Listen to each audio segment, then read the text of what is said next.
इमामुल अंबिया सरकार दो आलम की विलादत हुई तो उम्मत को रहमत मिली। गौर करना जरा कुरान करीम पर।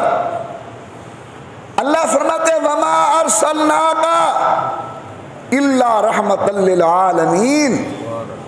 ये नहीं फरमाया इल्ला रहमतल लिल मुस्लिमीन, ये नहीं फरमाया इल्ला रहमतल लिल मुमिनीन, ये नहीं फरमाया कि मैंने इंसानों के लिए रहमत बनाकर भेजा। नहीं, जहां तक खुदा की खुदाई का ताल्लुक है वहां तक इमामुल अंबिया की रहमत का ताल्लुक है।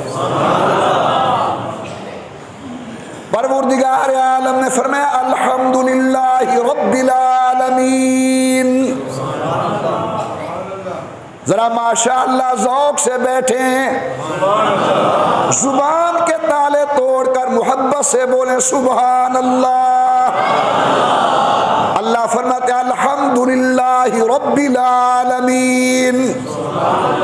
अल्लाह आलमीन के लिए रब, खुशकी वाले बर्री मखलूक, बहरी मखलूक, इंसान, जिन्नात, मलाइका, जबल, तलल, शजर, तमाम कायनात के लिए अल्लाह रब।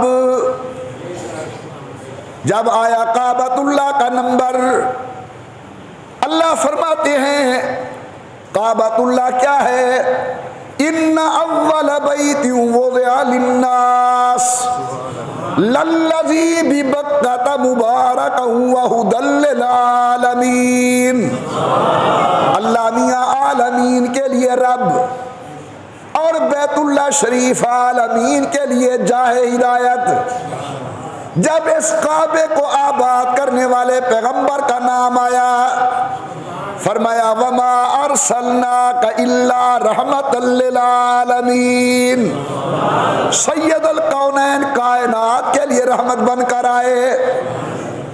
तफसील का टाइम नहीं, आसमान के लिए रहमत। हुक्म दिया आसमान की तरफ न थूको। इमामुल अंबिया जमीन के लिए रहमत। हुक्म दिया जमीन पर तकब्बुर करके न चलो। सैयदुल कौनैन, जिन्नात के लिए रहमत। मेरे आका ने हुक्म दिया, ओ मेरे उम्मतियों, कलमा पढ़ने वालों, हड्डी से इस्तंजा ना करो, खुश्क गोबर से इस्तंजा ना करो, ये जिन्नात की ग़िज़ा है। सैयदुल कौनैन, जानवरों के लिए रहमत। एक आदमी को देखा सवारी पर सवार होकर बातें कर रहा है। फरमाया अल्लाह तत्तखिज़ूहुम मनाबिरा। अल्लाह ने तुम्हारे लिए सवारी बनाई है, मिंबर नहीं बनाया। बात करनी है तो नीचे उतर कर बात करो। अल्लाह के नबी दरख्तों के लिए रहमत। फरमाया सायादार दरख्त के नीचे पेशाब ना करो, फलदार दरख्त के पीछे नीचे पेशाब ना करो। इमामुल अंबिया, दरियाओं, पानी के लिए रहमत। सैयदुल कौनैन ने फरमाया पानी में पेशाब ना करो, रास्ते पर पेशाब ना करो। खैर लंबा मौजू हो जाएगा। एक एक चीज के लिए इमामुल अंबिया रहमत बनकर आए।